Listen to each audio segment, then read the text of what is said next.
किशनगढ़ राज्य के हरियाणीपुर नामक एक छोटे से गांव में सुखिया नाम का एक गरीब किसान रहता था। सुखिया हमेशा अपनी किस्मत को कोसता रहता था। एक दिन उसकी पत्नी बिंदिया उससे बोली, ए जी, यह क्या रोज रोज अपनी किस्मत को कोसते रहते हो?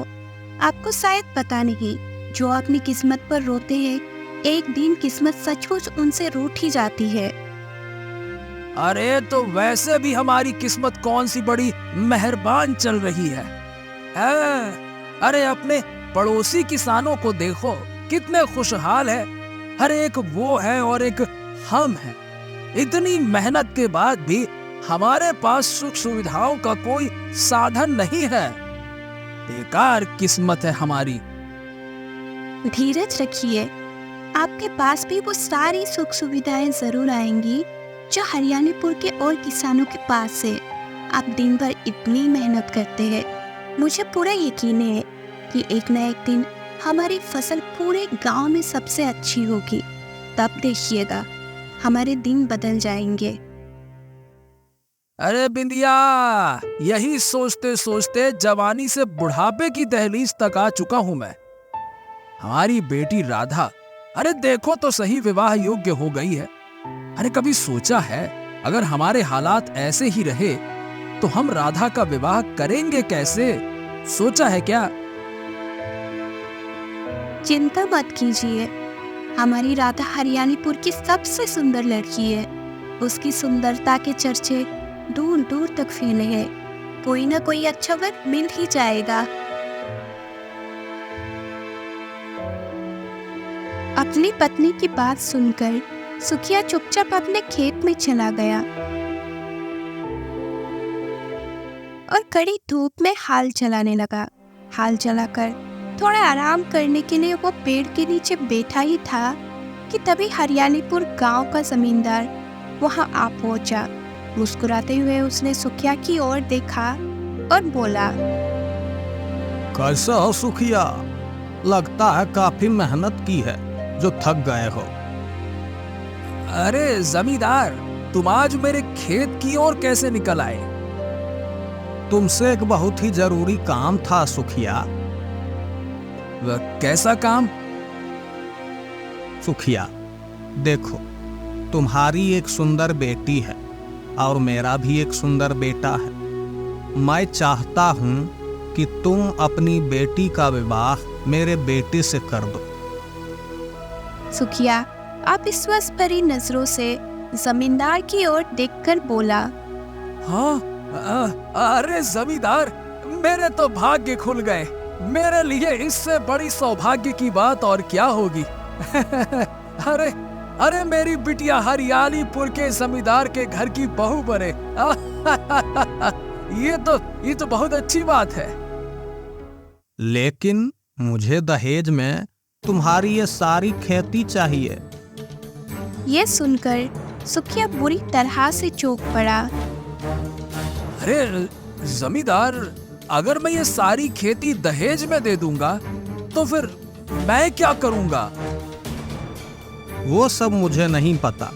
अगर तुम अपनी बेटी को मेरी हवेली की बहू बनाना चाहते हो तो तुम्हें कुछ तो कुर्बानी देनी पड़ेगी।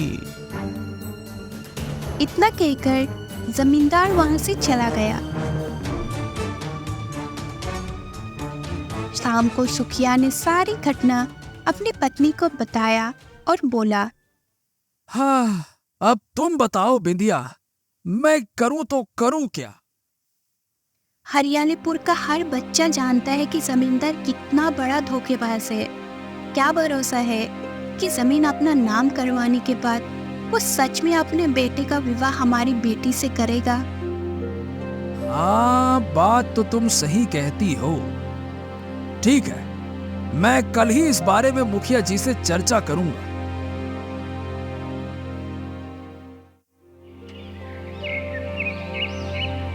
अगले दिन सुखिया मुखिया के घर चला गया और सारी घटना बताते हुए बोला, हाँ, अब तुम ही बताओ मुखिया जी, क्या मुझे जमींदार की बात पर भरोसा करना चाहिए या फिर नहीं?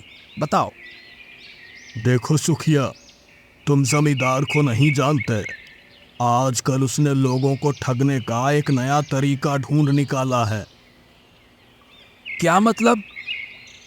जमींदार तुमसे पहले भी गांव के 3-4 परिवारों से उनकी बेटियों को बहू बनाने का वादा कर चुका है और उन सब से उनकी जमीनें अपने नाम करवा चुका है।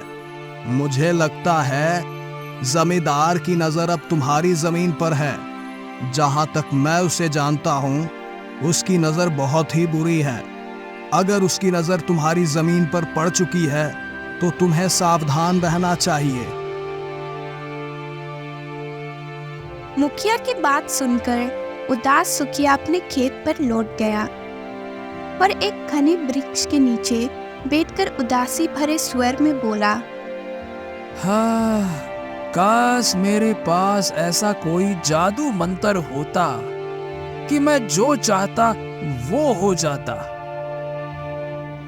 तभी सुखिया के कानों में एक साधु की आवाज गूंजने लगी। मूर्ख व्यक्ति, इंसान जो चाहता है वो कभी नहीं होता। हाँ, ईश्वर जो चाहता है वही होता है। सुखिया ने लौटकर देखा तो पीछे एक रहस्यमय साधु खड़ा था जो उसे ध्यान से देख रहा था। कौन है आप? आप तो मेरे गांव से नहीं लगते। तुमने सही पहचाना। एक साधु का कोई गांव नहीं होता। साधु तो एक यात्री होता है। जहां रात गुजारने को ठहर जाए वहीं उसका गांव होता है। हाँ, बातों से आप बहुत पहुंचे हुए साधु लगते हैं। मैं सिर्फ पहुंचा हुआ साधु नहीं, बल्कि एक चमत्कारी साधु भी हूं। अब अगर आप एक चमत्कारी साधु हैं तो मेरी सहायता कीजिए। देखिए, मैं एक बहुत गरीब किसान हूँ। हर साल कड़ी मेहनत करता हूँ, फिर भी मेरी फसल दूसरों की तरह अच्छी नहीं होती। क्या है कि मेरी बिटिया विवाह योग्य हो गई है और मेरे पास धन नहीं है। चिंता मत कर, भगवान पर भरोसा रख। समय आने पर तेरे सारे कार्य हो जाएंगे। हाँ, यही सोचते सोचते तो मैं बूढ़ा हो गया हूँ। देखिए, अगर आप एक चमत्कारी साधु हैं तो मुझे कोई ऐसा मंत्र बताइए कि मैं जो चाहूं अब वो हो जाए। सुखिया की बात सुनकर साधु ने अचानक अपना हाथ घुमाना शुरू कर दिया और तभी रंग बिरंगी किरणों के साथ एक सुंदर पक्षी प्रकट हो गया। उस पक्षी को देखकर सुखिया हैरानी से अपना आँख फाड़ता हुआ साधु की ओर देखता हुआ बोला, हाँ, ये तो बहुत ही सुंदर पक्षी है। ऐसा पक्षी तो मैंने कभी नहीं देखा। हाँ हाँ हाँ हाँ हाँ हाँ। ये कोई मामूली पक्षी नहीं है, बल्कि एक जादुई पक्षी है।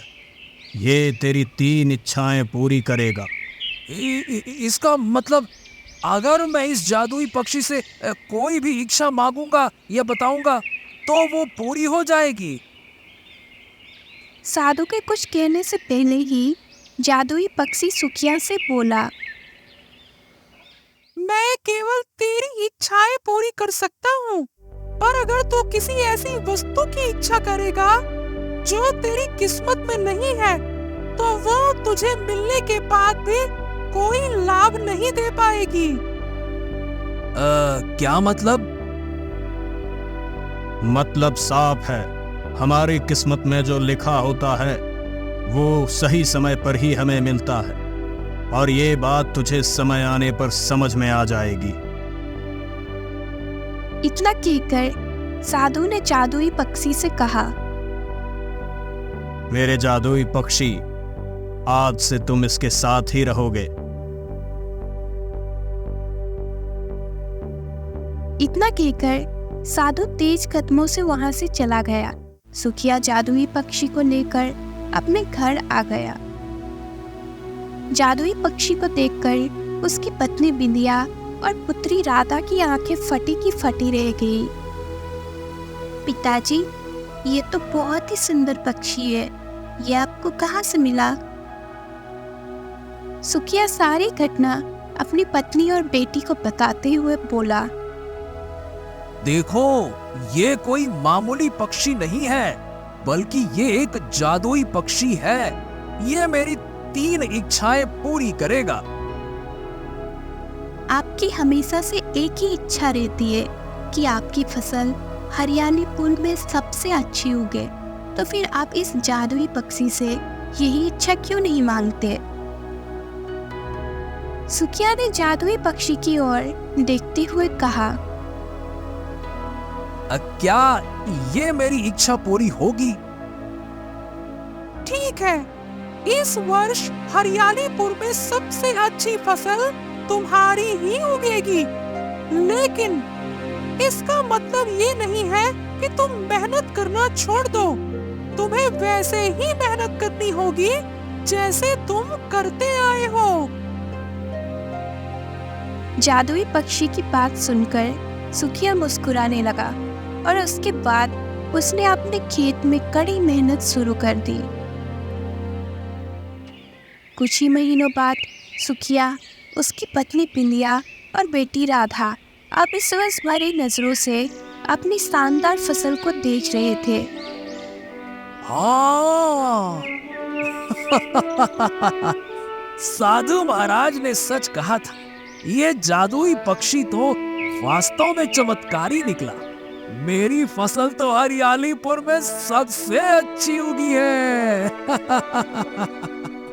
अरे देख बिंदिया, देख। आप सही कहते हैं, हम कल सुबह से ही फसल की कटाई शुरू कर देंगे और फिर आप इसे राज्यों में बेच आना। मुझे विश्वास है कि फसल को बेचकर हमें इतना अच्छा मुनाफा होगा कि हमारे सारे दुख दर्द दूर हो जाएंगे।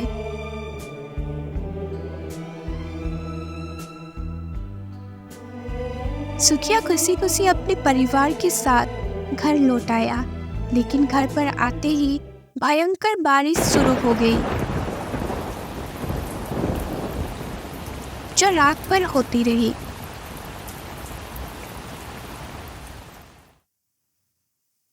अगली सुबह जैसे ही सुखिया अपनी पत्नी और बेटी के साथ खेत पर पहुंचा, उसने अपना फसल को देखकर अपना सिर पकड़ लिया। अरे ये क्या हुआ बिटिया, ये क्या हो गया?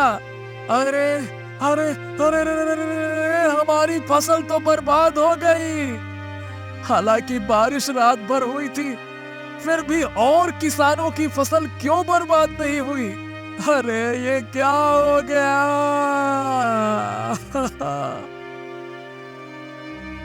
तब एक गांव का मुखिया वहां पहुंचा और दुख भरे स्वर में बोला, अरे सुखिया, मुझे तुम्हारी खराब फसल देखकर बड़ा ही दुख हुआ।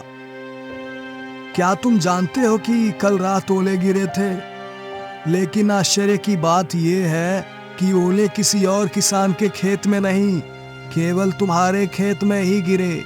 शायद तुम्हारी किस्मत में अच्छी फसल नहीं थी।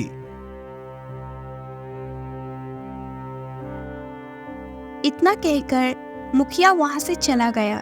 तभी साधु का दिया हुआ जादुई पक्षी उड़ता हुआ वहां पहुंचा और सुखिया की ओर देखते हुए बोला, मैंने तुमसे कहा था कि मैं तुम्हारी इच्छा पूरी कर सकता हूँ, लेकिन अगर वो तुम्हारी किस्मत में नहीं है तो तुम उसका कोई लाभ नहीं उठा पाओगे।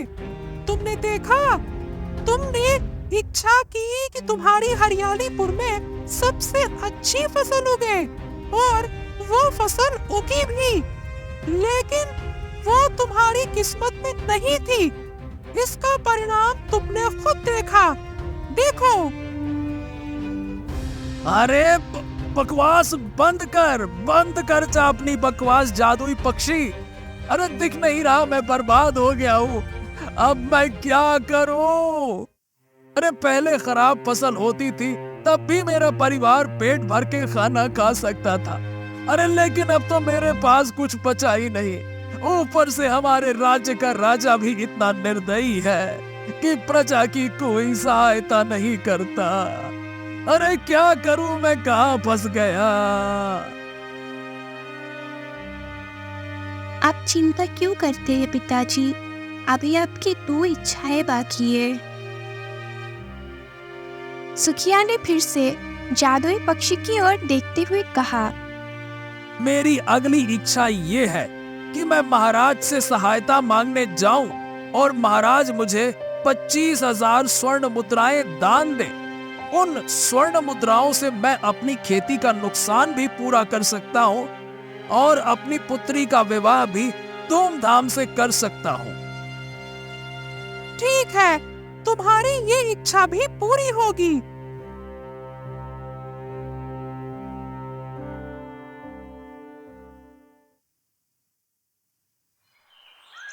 अगले दिन सुखिया किशनगढ़ राज्य के महल के अंदर राजा विक्रम के सामने खड़ा था। कौन हो तुम? मेरा नाम सुखिया है महाराज। मेरी फसल बर्बाद हो गई है और मैं पूरी तरह से बर्बाद हो गया हूँ।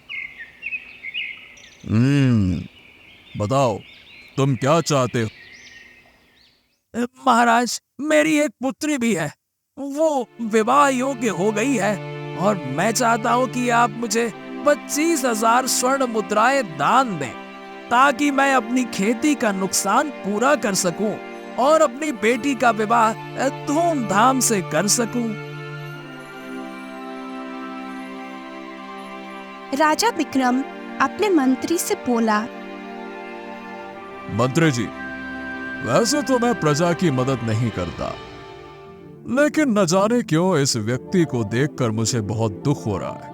अब ठीक है, इसे जल्दी से स्वर्ण मुद्राएं देकर विदा करो। इसे देखकर मुझे बहुत दुख हो रहा है। कहीं ऐसा ना हो कि मैं रोने लग जाऊं। जल्दी दे दो इसे। मंत्री ने स्वर्ण मुद्राएं देकर सुखिया को महल से विदा कर दिया। सुखिया खुशी खुशी अपने घर की ओर चल पड़ा, लेकिन आधे रास्ते में उसे थकान महसूस होने लगी। हाँ, चलते चलते मेरे तो पैर ही दुखने लगे। चलो एक वृक्ष के नीचे थोड़ा आराम कर लो, फिर आगे चलता हूँ। सुखिया एक वृक्ष के नीचे आराम करने के लिए बैठा ही था कि अचानक एक खतरनाक दिखने वाला व्यक्ति वहां आ धमका और तलवार निकालकर उसे घूरने लगा। कौन हो तुम? अरे मूर्ख आदमी, क्या तुझे नहीं पता कि तू जिस जंगल में आराम कर रहा है वो जंगल डाकू मान सिंह का इलाका है और मैं हूँ डाकू मान सिंह। चल, तेरे पास जो कुछ भी है मुझे दे दे, नहीं तो मरने के लिए तैयार हो जा।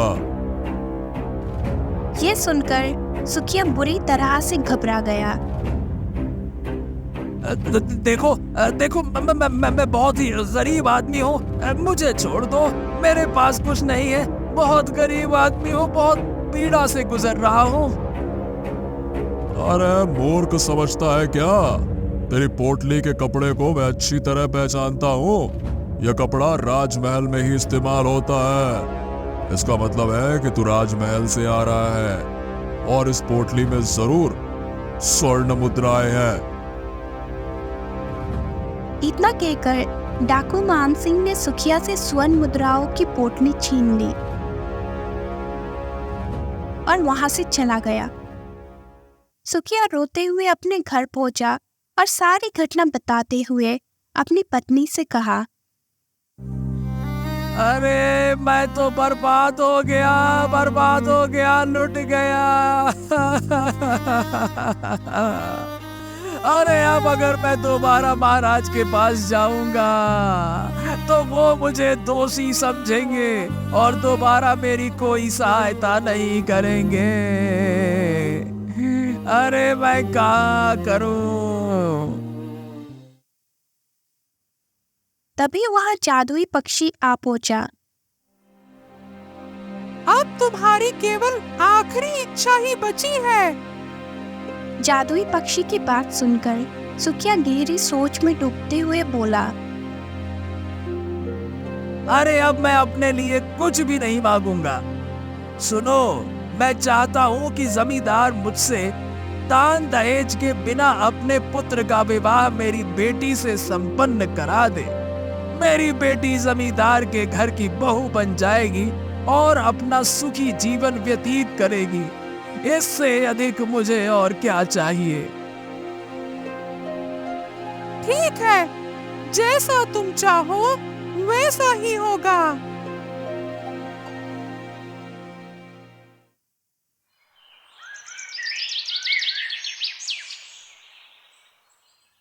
अगले दिन जमींदार सुखिया के घर आकर बोला, सुखिया, उस दिन मैंने तुमसे दहेज की जो बात की थी वो मैं वापस लेता हूँ। पता नहीं क्यों उस बात पर मुझे आत्मग्लानि महसूस हो रही है। मैं तुम्हारी पुत्री राधा का विवाह अपने पुत्र के साथ करना चाहता हूँ, और हाँ, मैं तुमसे कोई दहेज भी नहीं लूंगा। ये सुनकर सुखिया खुश हो गया। अगले दिन सुखिया की पुत्री राधा का विवाह जमींदार के बेटे के साथ संपन्न हो गया। सुखिया खुश होता हुआ अपनी पत्नी बिंदिया से बोला, हाँ, कम से कम एक इच्छा तो पूरी हुई, क्यों बिंदिया? चलो, अच्छा लग रहा है अब कुछ। तभी वहां पर सफेद साड़ी पहनी हुई सुखिया की पुत्री आ पहुंची और रोती हुई सुखिया से बोली, पिताजी, अचानक हवेली की एक दीवार गिर पड़ी और मेरे पति दीवार में गिरकर मर गए। मैं विधवा हो गई पिताजी, मैं विधवा हो गई। ये सुनकर सुखिया फूट फूट कर रोने लगा। वो दिन भर अपने दुख में डूबा रहा। शाम को वो अपने खेत में एक वृक्ष के नीचे उदासी से बैठ गया। तभी वहां वो जादुई पक्षी आ पहुंचा और सुखिया से बोला, मैंने तुमसे कहा था कि मैं तुम्हारी इच्छाएं पूरी कर सकता हूँ, लेकिन याद रखो, जो भी इच्छा तुम मांगोगे, अगर वो तुम्हारी किस्मत में नहीं है तो तुम उसका कोई लाभ नहीं उठा पाओगे।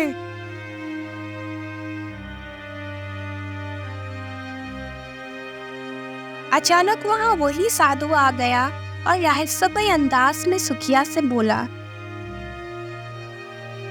जब पहली बार जादुई पक्षी ने तुमसे बात की थी तब शायद तुम इस बात को नहीं समझे थे, लेकिन मुझे लगता है अब तुम समझ गए हो। अरे साधु महाराज, तो क्या मेरी किस्मत हमेशा ऐसी ही रहेगी? ये क्या किस्मत है?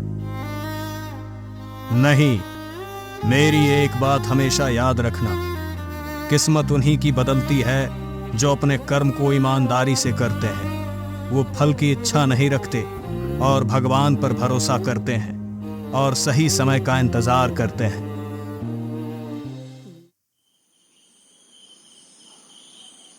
इतना बोलकर साधु अपने जादुई पक्षी के साथ वहां से चला गया। सुखिया चुपचाप अपने घर आ गया।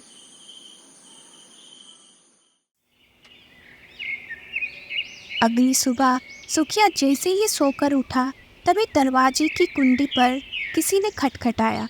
सुखिया ने जैसे ही दरवाजा खोला तो सामने एक सुंदर राजकुमार खड़ा था।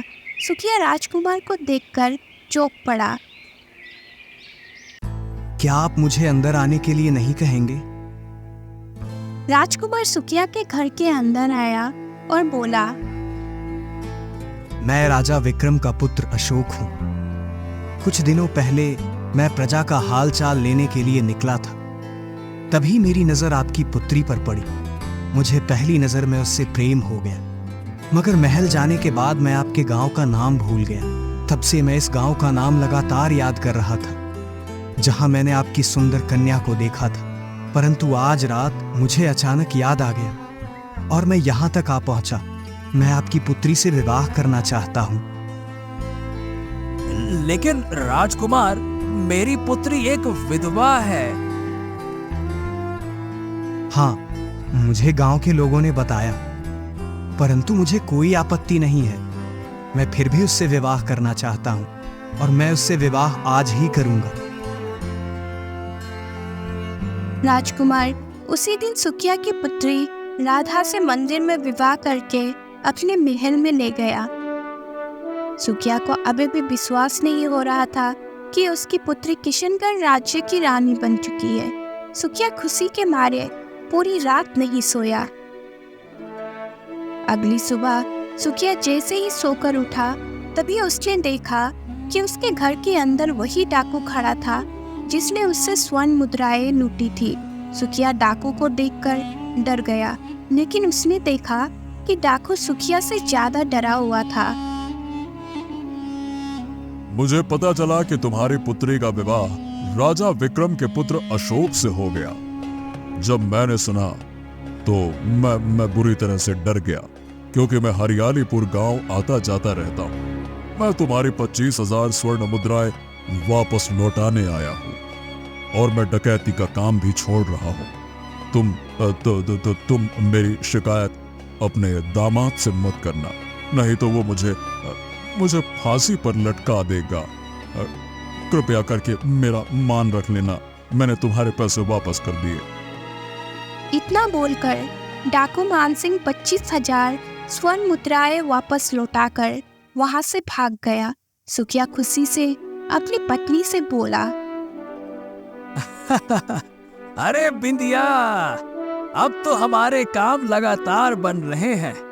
हाँ, अच्छा लग रहा है। अब तुम देर मत करो, हमारे पास खेती करने के लिए बीज नहीं है। तुम राज्य में जाकर अच्छे बीज खरीद कर लाओ। सुकिया ने वैसे ही किया। अच्छे बीज खरीदकर अपने खेत में बो दिए। कुछ ही महीनों के बाद उसकी फसल हरियालीपुर की सबसे अच्छी फसल उगकर तैयार हो गई। अगले दिन सुकिया अपने खेत का फसल काटकर राज्य में बेच आया। उसका फसल उसके गांव में सबसे महंगी बिकी। सुकिया अपने घर में बैठा अपनी पत्नी से इसी के बारे में चर्चा कर रहा था कि तभी वही साधु रंग बिरंगी किरणों के साथ वहां प्रकट हो उठा।